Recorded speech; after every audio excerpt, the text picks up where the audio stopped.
Hola, somos del grupo 11, segundo semestre. Nuestro equipo está conformado por Paula, Victoria, Sandra, Ana Valeria, Brenda y Cecilia. Y les vamos a presentar un documental acerca de la vida de Miguel Hidalgo, Allende y Calleja.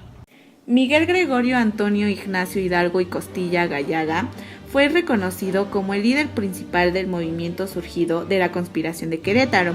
Formó parte de los criollos que recibieron la influencia de los jesuitas. Nació en 1753 en la zona del Bajío, en Guanajuato. Estudió en el Colegio de San Francisco Javier, el cual determinó la orientación ideológica que habría de sostener a partir de ahí bajo la influencia de las ideas afrancesadas transmitidas por los jesuitas. En 1778 se ordenó como sacerdote, impartió cátedra de gramática latina, artes y teología en el Colegio de San Nicolás en Valladolid.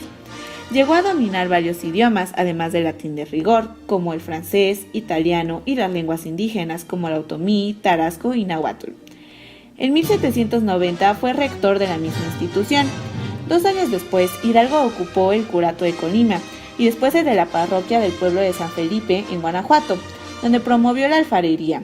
Además de su labor sacerdotal, organizaba reuniones con el propósito de discutir asuntos políticos de vanguardia, y en una ocasión fue denunciado ante la Santa Inquisición por haber expuesto ideas que cuestionaban el papel de la Iglesia, aunque no se le pudo enjuiciar por la falta de pruebas.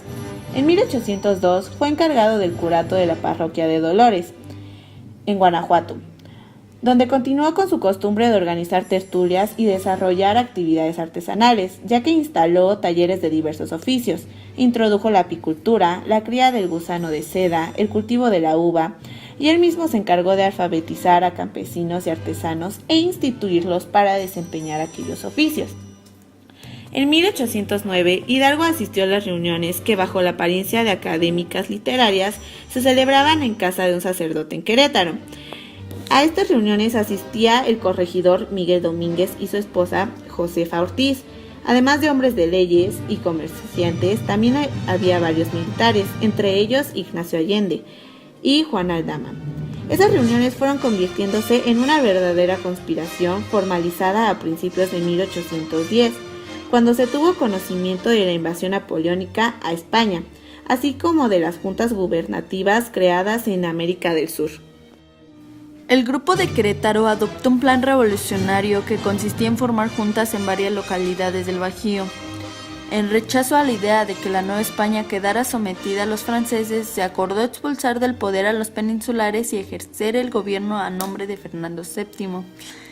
Se nombró a Hidalgo como jefe del movimiento e inicialmente se estableció el 1 de diciembre como fecha para el inicio de la sublevación, pero se adelantó la fecha al 2 de octubre. Sin embargo, al enterarse Hidalgo de que el movimiento había sido denunciado, decidió acelerar el movimiento.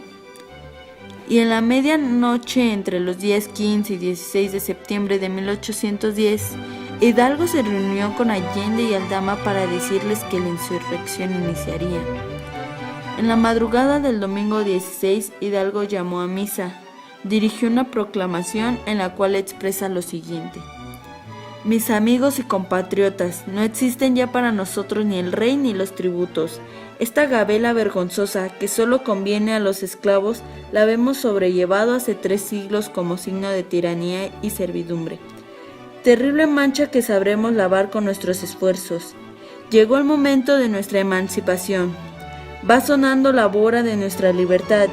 Y si conocéis su gran valor, me ayudaréis a defenderla de la garra ambiciosa de los tiranos. Pocas horas faltan para que os veáis marchar a la cabeza de los hombres que se parecían de ser libres. Os invito a cumplir con vuestro deber. ¡Viva la religión! ¡Viva nuestra Madre Santísima de Guadalupe! ¡Viva Fernando VII y muere el mal gobierno! Estas palabras concuerdan con los propósitos del grupo de Querétaro, cuyos miembros sostenían ideas parecidas a la de los conspiradores aliados de Iturrigaray. Buscaban aprovechar la ausencia de Fernando VII para expulsar a los peninsulares de los cargos públicos y establecer luego juntas gubernativas provisionales integradas por criollos. Entre los argumentos que manejaban los insurgentes estaba el que se refería a la defensa de los derechos de Fernando, ante el posible riesgo de que los peninsulares entregaran el territorio a los franceses, lo cual significaba la destrucción de la religión católica. Es muy posible que el Grito de Dolores comenzara con la exaltación a la religión y con la innovación a la Virgen de Guadalupe. El primer contingente rebelde se formó en Dolores y estaba compuesto por cerca de 600 campesinos armados con picos, machetes y azadas, y también por los militares al mando de Allende y Aldama. Conforme iban avanzando por las tierras del Bajío y ocupaban pueblos a su paso, grandes cantidades de trabajadores se fueron sumando inesperadamente a la rebelión. Esta circunstancia convirtió al movimiento iniciado por los criollos de la conspiración de Querétaro en una revolución popular. La revolución de 1810 fue rumbo muy distinto a la de la insurgencia de los años anteriores.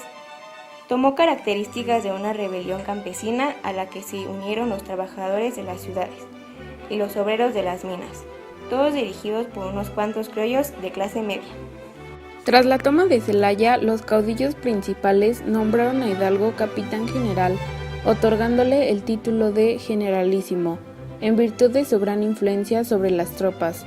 Así quedaba con rango superior a Allende, a quien se designó teniente general, no obstante ser el conocedor de tácticas y disciplinas militares. De ahí partió el ejército insurgente hacia Guanajuato, una de las ciudades mineras más ricas del virreinato, donde el intendente Juan Antonio Riaño, decidido a resistir el empuje de los rebeldes, se refugió junto con las familias españolas de la ciudad. La horda incontenible logró penetrar a aquella improvisada fortaleza que fue tomada después de consumarse la terrible matanza de los 200 soldados realistas y los 105 españoles civiles.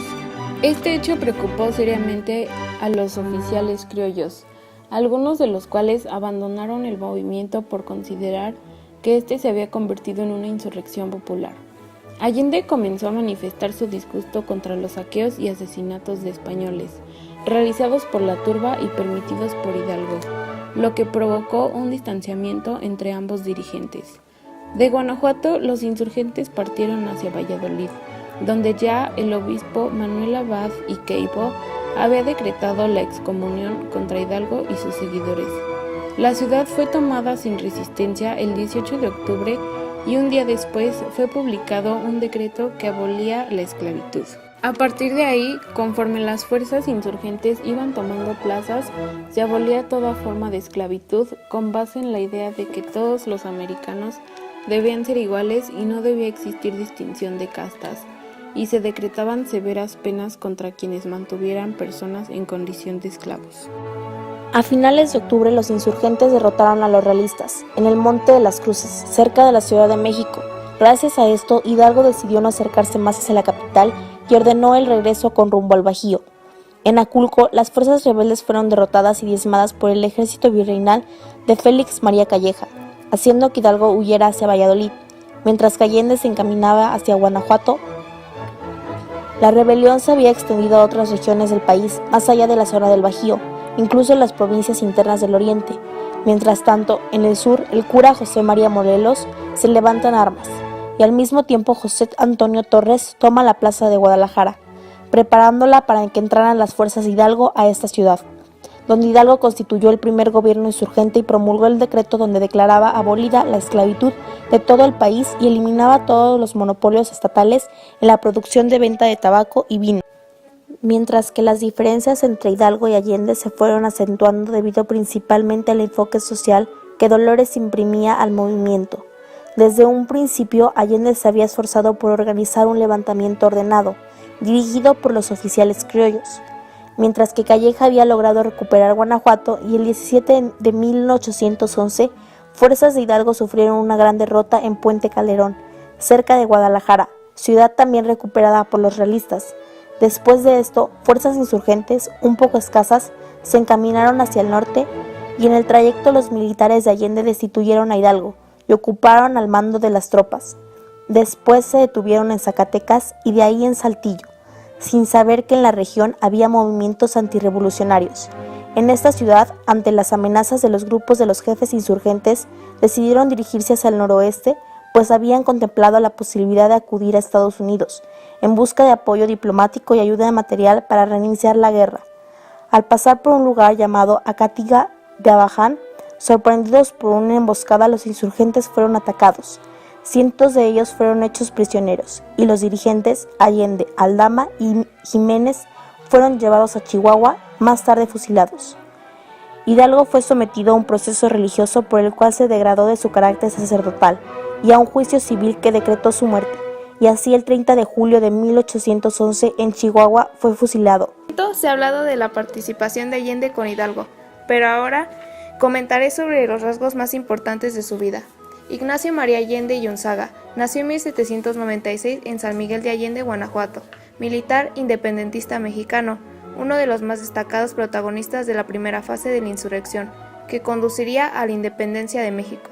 Era un criollo de buena familia, diestro en las artes de la caballería y de carácter fuerte. Sus padres fueron el español Domingo Narciso de Allende y doña María Unzaga, una rica familia española dedicada al comercio y a la agricultura. Cursó sus estudios en el Colegio de San Francisco de Sales, donde conoció a los hermanos Aldama, quienes también destacarían en el movimiento independentista. En 1795 ingresó por vocación en el ejército, donde recibió una sólida formación y obtuvo el grado de capitán en 1797. Así concluimos cómo fue y terminó la vida de estos dos grandes personajes, marcando un gran suceso en la historia de México.